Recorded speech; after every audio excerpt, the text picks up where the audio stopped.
dollars are infinite, and for every dollar that they create, it makes the dollars in your pocket worth less. Bitcoin is limited. We've never encountered an asset like this as a species, one that's perfectly scarce. There are 6 properties of money. Bitcoin ticks them off better than any other. Bitcoin will be the currency and the reserve of the future. Bitcoin is sort of like an index of human productivity. Bitcoin separates money and state, gives sovereignty and freedom back to the people. No, Larry Fink cannot co-opt the Bitcoin network. This cat is out of the bag. You can't create more than 21 million Bitcoin. It will never be diluted. Bitcoin brings back the idea of saving, of looking towards the future, basic building blocks of any great civilization. The antidote to nihilism. It's never too late to get into Bitcoin. What is your favorite thing about Bitcoin? Rob Wallace, co-founder of BitcoinNews.com. How's it going, man? Thank you for being here. Cheers. Thanks a lot, John. Thanks for having me. Yeah, of course. I appreciate you taking the time. So we got BitcoinNews.com, obviously, is the website. You can find them on YouTube, X, BitcoinNews.com accounts on TikTok, and then your personal @_Rob_Wallace on Twitter. The website, all the content you guys have been pushing out, you've been crushing it. My first question I'm going to get into, and we'll see if we can use this as a jumping off point for an interesting conversation, is what is your favorite thing about Bitcoin? Bitcoin separates money and state, right? I think that's the main goal. And it's, if you look back at history, we've been on this long progression of course, using money from stones to beads to coins. And then we've tried this money experiment for the last 100+ years. And it's led to the 20th century being the most bloody century in the history of mankind, right? And I don't think that would be possible if the governments around the world did not have the money printer. And so the idea behind Bitcoin is that you separate the state from being able to spend at such an unprecedented level, get us into $36 trillion worth of debt, and at the same time give sovereignty and freedom back to the people. So it's this beautiful, beautiful experiment that we're riding along and covering here. Yeah, I love that answer. I mean, I think it's pretty fascinating to me. Like a lot of people, I think to this day still don't really understand Bitcoin, and they couldn't possibly see how the rabbit hole goes that deep to the point of separating money and state, and how those two things don't have to be synonymous. They weren't always synonymous throughout human history. This is kind of an experiment we've been doing for 100 years or wherever you want to peg it to, the start of the Fed or whatever, of the marriage of money and state, and how it's possible that things might be better if we lived in a world where that wasn't the case. 100%. I think we've proven it. I mean, and you just look at the debt numbers, right? Like I remember back in the early 2000s, the national debt was less than 10 trillion, right? And then it's gone up 8 trillion under Trump the first term, 8 trillion under Biden the second term, and we're at this point now where it doesn't look great for the kids of the future generations, right? Yeah, I think those of us who are Bitcoiners, we love Bitcoin. We talk about it all the time. We love all the positive aspects of it. Do you have something that you think is your least favorite thing about Bitcoin? Least favorite thing about Bitcoin is that it is affiliated in the minds of most people with scams. Most people think that it's a Ponzi scheme or a joke or a trick. Most people haven't put in the time to really realize what you're dealing with here, which is an unprecedented leap in technology, right? The biggest breakthrough since the internet, and the fact that people think that it's just another scam is it's disheartening, but that's why we do what we do, right? To try to educate as many people as possible. Yeah, and trying to kind of decouple the Bitcoin and crypto synonyms, where I think most of us who are sort of maxis feel like the crypto word has been co-opted by a lot of other things that don't align with the values of what we like about Bitcoin. So I agree with that for sure. Well, talking about that adoption piece or that education piece or whatever, in the next 4 or 5 years of Bitcoin, call it maybe the next cycle, like what's something you see that you think will change about Bitcoin in the next 4 or 5 years? Well, what's interesting is that we're seeing sort of institutions pick it up faster than the average person, right? Larry Fink was orange pilled before my barber was, right? So that sort of, it doesn't make sense, but it does make all the sense in the world, right? These people know what money is, they know how to play with it, and when you've got a lot of it, you want to protect it, and so it makes all the sense in the world that these institutions would finally grok Bitcoin. But I mean, people on the street have had 15 years to do so, and you sort of do have to be in a fortunate position to have the time and education to think, what is money? Why is the price of everything going up when I'm working just as hard, if not harder, than I was a year or two ago?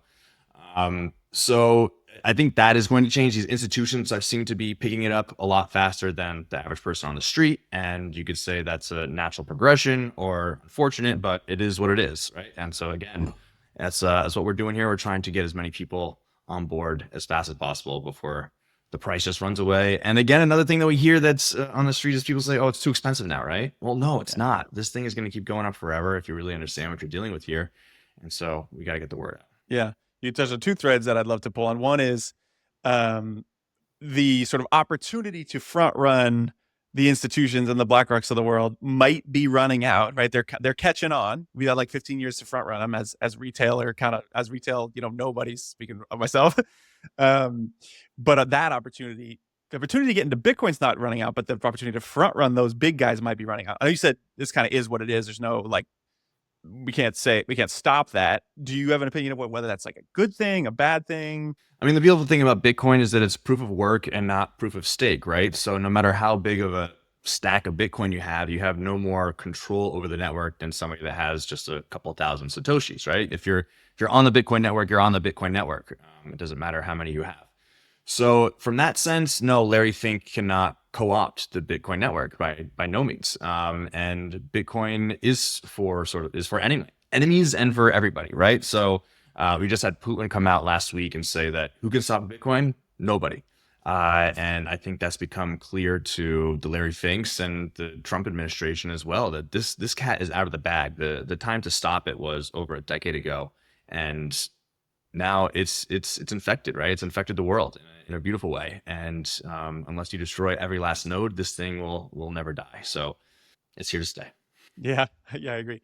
Well, the other thread you kind of touched on that same as you, I see that a lot these days with the price pumping and hitting 100K. The people who don't really know or understand, or from the outside looking in, they say, "Oh, it's too expensive now," or "Am I too late to get in?" It's like what people want to say, which I think you and I might be in agreement about. That's just the wrong mindset of like, you're not looking at, Tesla's PE ratio is blown out and therefore the value isn't there at the price today. What do you say? Like, would you say in your personal life or to somebody who says, "Oh, it's too expensive now," or "Am I too late to get in? Did I miss the boat?" We've never really encountered an asset like this as a species, right? One that's perfectly scarce. You can't create more than 21 million Bitcoin, whereas the price of gold goes up to $10,000. You'll have people digging in your backyard trying to find the next just crumbs of gold, right? If the price of Tesla goes up to $5,000 a share, they'll just make more shares of Tesla. So as I was saying before, once you stake your claim on the Bitcoin network, once you establish yourself with a certain amount of sats, those are yours. It will never be diluted. And that means it's never too late to get into Bitcoin, because Bitcoin is sort of like an index of human productivity. And as long as humans keep getting more productive and technology keeps progressing, the value of the Bitcoin network is only going to get larger. So get your claim in now and reap the benefits in the future. I agree. So let's go back a little bit to your journey. You talked about the start of bitcoinnews.com and how you landed there. What about your personal journey into Bitcoin? Like, who orange pilled you, or how were you orange pilled, or what first got you started and hooked on it? Your journey of Bitcoin usually starts with some form of cognitive dissonance, right? Something needs to shake you and get you out of the rosy picture that is painted from public education in America, that this is just the way things are. We print money, you're taxed, and life keeps getting more expensive, but your wages will go up and everything will be good in the end. I would say I was sort of shaken to the core back in 2008, 2009 with the financial crisis. I was a sophomore in college at Tufts studying international relations, thought I wanted to go work for the government, be a diplomat in China or something like that. But then I saw Hank Paulson, Goldman Sachs, former employee who was the Secretary of Treasury, get on TV and say, "Hey, if you don't give the bankers $1 trillion, then we're going to have martial law and have tanks in the streets," right? And I was like, what's going on here? This is not right. Like, these bankers screwed up horribly, and we need to give them our taxpayer dollars that we work hard for, hand it over to these bankers, and just to paper over the hole that they created, this $1 trillion hole. That makes no sense. In 2008, 2009, $1 trillion was a whole lot more money than it is today, right? Right. So that started me with the investigating Ron Paul, the wars, of course, 9/11, just realizing that a lot of the stories I was told growing up weren't necessarily true. And there were ulterior motives. And the one thing underlying it all was sort of the money, right? And this fiat money printer. So I got into gold and silver. I thought that hyperinflation was around the corner. I was reading a lot of like Drudge Report and Zero Hedge and Stansberry research, and they were saying that by 2012 we're going to have hyperinflation. You know, and a loaf of bread is going to cost multiple hundreds of US dollars. And that turned out not to be true. We had this money printed fueled economic boom throughout the 2010s. But that the lessons I learned during that time never left me, right? And so I got a little bit into gold, but I mean the 2010s taught me, hey, this is not really gonna. You're getting eaten alive essentially by inflation. Gold isn't keeping up. There needs to be something else because the money printing wasn't stopping, right? The debt was just kept increasing throughout that decade. And I mean, my first foray into Bitcoin, I went to a Bitcoin ATM in Manhattan, and put in $1,000, right? I was just gonna say, okay, just get $1,000 worth of Bitcoin. It takes off. That'll be cool. So I did that. Got 2.2 Bitcoin when it was $420 on Bitcoin, and had this little printout, right? Had a QR code on it and a Bitcoin address.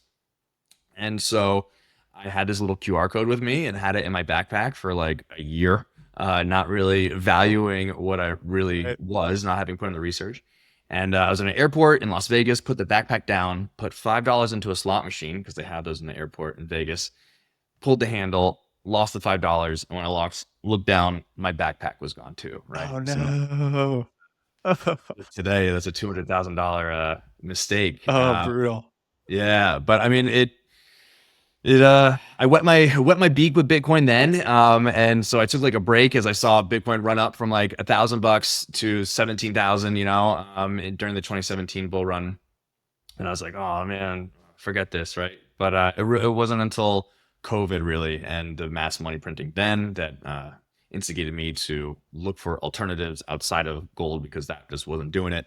And then I put in the work, study Bitcoin, and have sort of made it my intellectual pursuit ever since. Yeah, that's awesome. I mean, unfortunate for the crummy part of the journey, which I'm sorry for. I feel like a lot of us have similar stories of either shitcoinery at some point, we lose some, or you trading Bitcoin, or you bought it early and didn't know what you had and you lost it or sold it or whatever.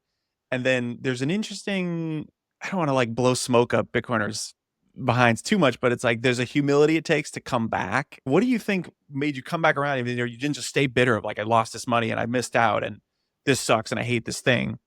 How did you end up kind of still coming back around and going, wait, okay, I now I get it. I want to study it more and I'm going to come back and buy more or get into it again, even though I have this kind of painful experience with it before that. Yeah, you need multiple touches with Bitcoin, right? The first time you're exposed to it, you're not gonna be like see the light and be like, oh wow, this is the breakthrough that it really is. So I think I was sort of fortunate, to have that beginning a decade plus ago of wow, the system is broken, right? And so then you need to figure out, okay, what's the alternative? Gold? No, gold's not keeping up. So maybe there's this Bitcoin thing. Oh, I got burned by Bitcoin. I don't want to get into it. Oh wait, Bitcoin isn't dead yet. A couple of years later, okay, I'm gonna look deeper into Bitcoin, and then everything lined up, right? And also, I mean, it's also pretty crazy that the halving was during COVID, right? And so you're stuck at home, and like the most monumental thing that happens to Bitcoin every 4 years just so happened to be 3 months after we were all locked into our basements. And so that puts some fire under your butt too, to realize, okay, the issuance is about to be cut in half. This thing is only getting more scarce. They're printing all the money in the world. What's the complete opposite of each other? The dollar and Bitcoin. I need to get back into it. So, yeah, I mean, Bitcoiners tend to have these ideological underpinnings that unite us, right? And so, as long as you've got that, you'll eventually get Bitcoin. Yeah, I think those artful stories are super interesting of like, how was it? Because I do think there's people out there who had a bad experience and they get bitter and they never come back. So I like to hear about how people kind of, how they keep getting it, how they come back into it. Well, speaking of sort of your journey, and now with price pumping, like we talked about, a lot more people might be kind of looking at it with interest. Do you have advice, or what's your best way to orange pill someone who's kind of a newbie who starts asking questions? Yeah, I mean, I think the first way is just to talk about where their pain points are, right? You gotta meet the person where they are, and so you don't know their economic history background, how much math they know, how much history they know, and it takes all these different disciplines put together in the right formation for you to really grok Bitcoin.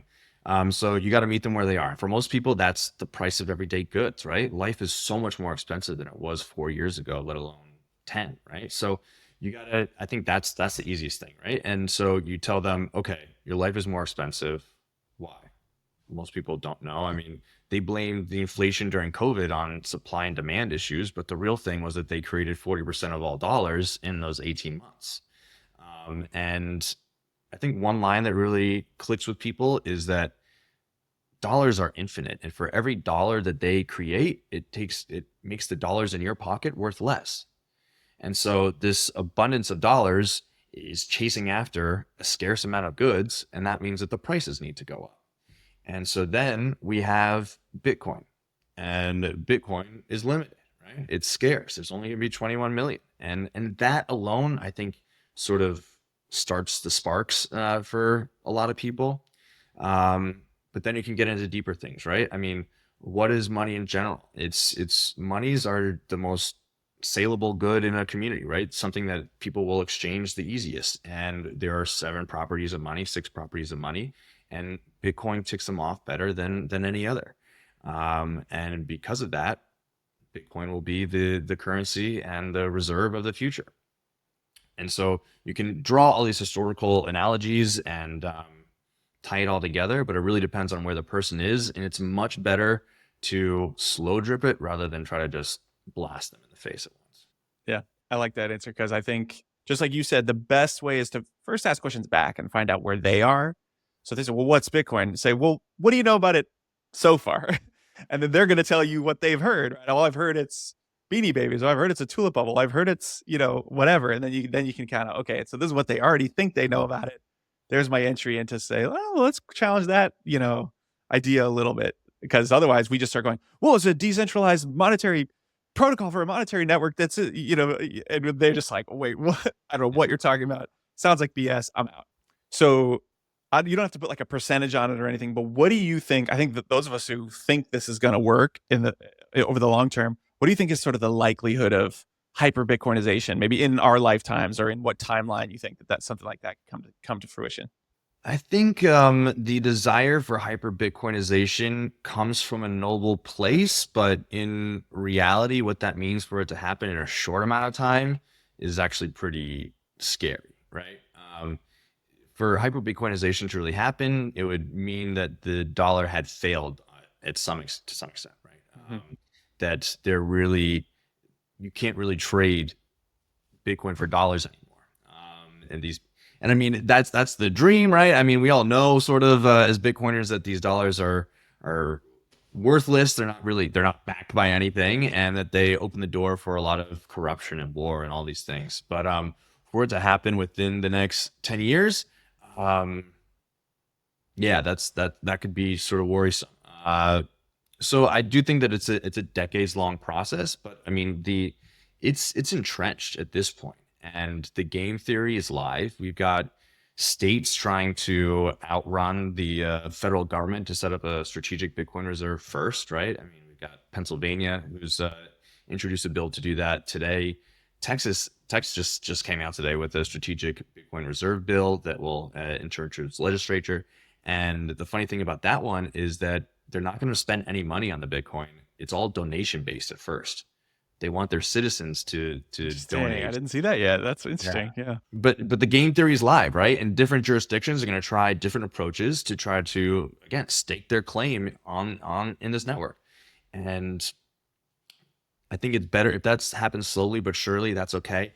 Do I think that we are going to be using Bitcoin to buy coffee? Are all 8 billion people on the planet going to do that? No, but we don't have to, right? I mean, the goal here again is to separate money from state, not to pay with sats at Starbucks. I mean, could that happen at some intermediary stage? Yeah, maybe. But for everybody to be on the Bitcoin standard, I think that means that it's the base layer of money rather than the exchange that everybody's using for everything. I mean, even Hal Finney, he saw it from the beginning that, I mean, we've got around 7 to 9 transactions per second on Bitcoin, and it makes sense for the whole entire world. So there's going to be Bitcoin banks, right? And like, if those things could issue currency that's backed by Bitcoin, and you go to the most trusted one. I trust in a third party is a no in Bitcoin, right? But at some point, this all will be figured out in due course and in due time. But it's that fundamental layer of just creating a money that the world recognizes that cannot be printed will make things a lot better. And that's the hyper-Bitcoinization we want to see, not necessarily Bitcoin being spent on everything everywhere all the time. Yeah, I mean, I think I share that opinion, and I think because it says peer-to-peer electronic cash at the top of the white paper, some people can't get past that. And they say, well, the whole world, it's 15 years and the whole world isn't using Bitcoin as a medium of exchange, therefore it's failed. And I struggle with people who would just be that sort of dismissive about it because, like you said, well, it turns out maybe the store of value use case is a much larger use case than medium of exchange, especially right now. Store of value is a much larger pain point for a much larger group of people than medium of exchange is. We don't really have medium of exchange pain points, most of us, especially in the developed world. Mm-hmm. And we have a separation of money and state issue. We don't really have a my Visa card doesn't work issue, where maybe in other parts of the world, they have a medium exchange issue more so. And that's where Bitcoin can also fill that use case. But to your point, I think those larger picture things that it can do and that it can see is more of getting out the messaging. And that's more of what like people will start to kind of come to of, oh, it doesn't have to be that I can pay for it at Starbucks. And that means it's a failure. Yeah. And I mean, I love humanity, right? I think that I have great hopes for what we're able to accomplish in the future. But do I think that the majority of people want the responsibility of being completely sovereign over their money? No. No. Most people want some layer of backup. They want some sort of safety net to know that if they lose their 12 words, that their whole entire net worth didn't just vanish, right? So yes, I mean, I think it's extremely important, especially in the beginning, that there's a large subset of Bitcoiners that, of course, take custody of their Bitcoin, have their own keys, and do not give that up to anybody else. But for this, as this thing spreads, does the average person want to do that? No, and you can't force responsibility and the desire for sovereignty on someone. It needs to be. Yeah. Yeah. To a huge degree, scalability is about optionality, right? Like with Bitcoin, you have the option to self-custody, but the optionality of like, yeah, some people want the ETF, some people want to pay at Starbucks with it, some don't. Some want to pay for it with a credit card and then use Bitcoin to pay the credit card bill. Like we just need optionality across like all these different ideas. And that I think is kind of like one of the underpinnings of scalability and just letting different people choose what they want to do. 100%. Do you think we're past the extinction risk of Bitcoin? Like, do you think we've gone past the risk that it could fail? Or do you think that there's some non-zero chance that some sort of catastrophic thing could sort of make us all wrong? I think that it's is in the state that it's in today. It has entrenched itself, but I mean, a lot this week came up a lot of the quantum FUD, right? That Google just had a big breakthrough with their Willow chip, that they were able to solve a problem that would have taken millions of years to solve. They were able to do it within minutes, right? And I mean, I've seen some posts go back and forth of people saying that, yes, this is a credible threat. We need to be thinking ahead that within 10 years or so, SHA-256 could be broken. I mean, the amazing thing about Bitcoin is that we would be able to change the protocol. It's a technology, right? And it's a living, breathing thing, and it needs to be maintained. I don't think you can ossify Bitcoin and leave it as it is because, I mean, there's always bugs. There is a overflow bug that will happen in 100 years or so from now that we know will exist and that needs to be fixed. So no, you can't ossify it. There are external threats, but this is the best shot we got, and I've put all my chips on this. Right. On this. The reason I have interested in that question is because I think normies and no corners are one of the retorts or one of the things is, oh well, quantum computing is going to destroy that, or oh well, what if the lights go out and you can't use your Bitcoin? Like they always throw these kind of there's an EMP or it's kind of silly things, but I read that as them saying that's too risky for me to put money into that thing because I think there's a long-term risk that it could go to zero. And in my mind, it's like that's a quick dismissive way to think about it, but like they're not thinking of the risk reward of, well, if you just hold dollars, that's going to zero very, very slowly. So you're putting yourself at risk in that sense. And so if you haven't done the thought experiment or the work to kind of think through, well, am I willing to take a very small risk that this Bitcoin thing goes to zero, but a bigger chance that it keeps going up to protect myself and my own life? Yeah, I mean, just in these no coiners don't take that one extra step to realize, Yeah. oh, if quantum does happen, all passwords are rendered useless. Your Right. bank account is drained to zero immediately. If the power goes out for good, you're worried about food, not necessarily how much money is in your Bank of America, right? So, like, there's in all those scenarios where you're pointing towards Bitcoin failing, the world is failing, right? And you've got a different set of priorities than making sure your net worth is maintained over time. So. Yeah, the edge cases, of course, exist, but there's nothing. We got 15 years of proving that we are headed in the right direction, and if you just listen to Bitcoiners at any point over those last 15 years, you're doing all right. Yeah, we're going back to meeting people where they're at. It's sort of like if someone wants to throw out one of those FUD points, the retort is kind of like, well, if you think there's a legit risk of that happening, are you stockpiling guns, bullets, and gold in your backyard? Because you're not going to be able to access Chase Bank if that happens. So you're just throwing that as a FUD at Bitcoin, but you're not really living your life as if you think it's a realistic risk. So you make a lot of content about Bitcoin. Is there a question you've never been asked about Bitcoin before, or one thing you wish you got a chance to talk more about that you don't get a chance to talk about much? Yeah, I think one thing that's from the outside people don't really notice, but once you're in the community and dive deep into Bitcoin, is that Bitcoin sort of fundamentally changes people, right? You start at a journey about money and protecting your wealth, and then you realize, wow, this is a truth machine. It keeps a perfect record that cannot be questioned. It ripples out into all these different aspects of your life, right?